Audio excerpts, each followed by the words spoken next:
perfectly cast, to be honest. I feel like almost everyone was perfectly cast, but Mia truly invokes a vulnerability and that just adorableness that the main character needs, you know? And oh my god, Mia is... that chick is literally just cute as fuck. I thought she did really well here. And Jessica Chastain, like, she is great. I mean, she is really coming up quick as a great actress. I mean, the scene where we realize that her and Thomas Sharp are brother and sister, and they've been fucking, like that's disgusting. But oh my god, like, when Mia walked in on them, on the two of them on the edge of the bed, like, yo, Jessica Chastain was looking real good with that long hair. The two scenes that really got me from her is the introduction, the very first time that we see her on the piano, she just looked so strict and stern on the piano, like she just looks like a real bitch. And I also love the scene where, you know, Mia and Tom Hiddleston, when they come back from the post office or wherever the fuck they went, they come back and Jessica Chastain, she's like, where have you been? You know, and she throws these, or some kind of food in this pot. She like throws it on the table, and she's just like, Grr! Like she just like lashes out in anger, and I was like, damn, she can act. Charlie Hunnam, he was okay. He was definitely better than Pacific Rim, that's for sure. Between him and Jessica are the standout performances in this film. I mean, they both just evoke like mysteriousness, and they're both cryptic, and they handled their parts really well. I really like Tom Hiddleston when he sort of breaks Edith's heart at this party.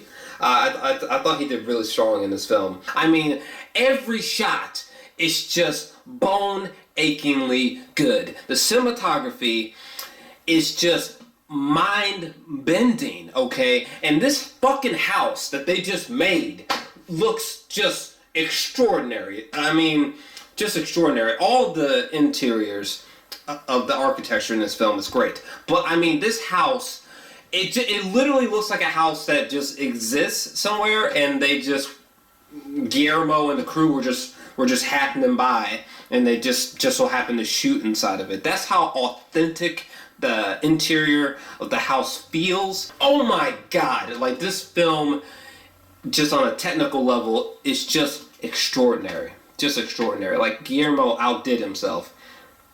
But to be honest, outside of the performances and the visuals, there's not really much left for this movie. I mean, the story is slow. It's not a horror film. Yes, there's violence in there. Like, oh my god, this dude right here, whoo, his murder scene had me like...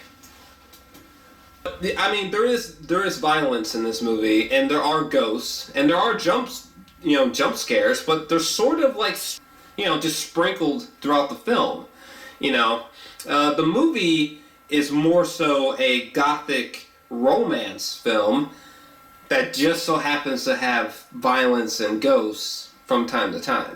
I really did not like that at all. I kind of wish it was more like horror and gothic romance. Instead, it's more like gothic romance, a little bit of horror. That's actually really disappointing, to be honest.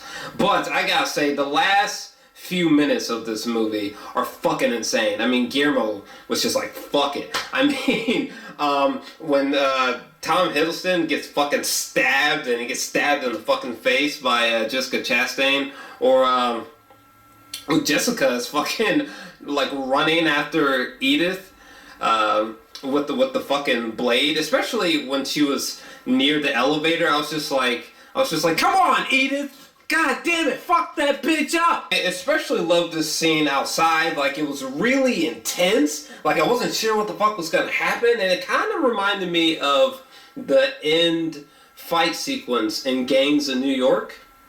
If you know what I'm talking about, you are a winner, because Gangs of New York is fucking extraordinary. Love me some Scorsese. I feel like the movie could have been more original. I think there could have been more shock.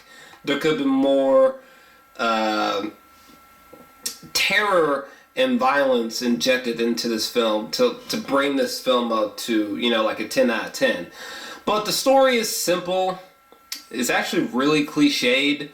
And there's not that many surprises. I mean, the biggest surprise is just how mind-fuckingly awesome the visuals are to this film. I'm going to give it a 7 out of 10. It's far from bad, but it's definitely far from a 10 out of 10 masterpiece for me. I think he could have... I just can't help but feel that he could have done better in terms of the plot. But that's my thoughts on it. What are your thoughts on this film? Let me know your thoughts, down below.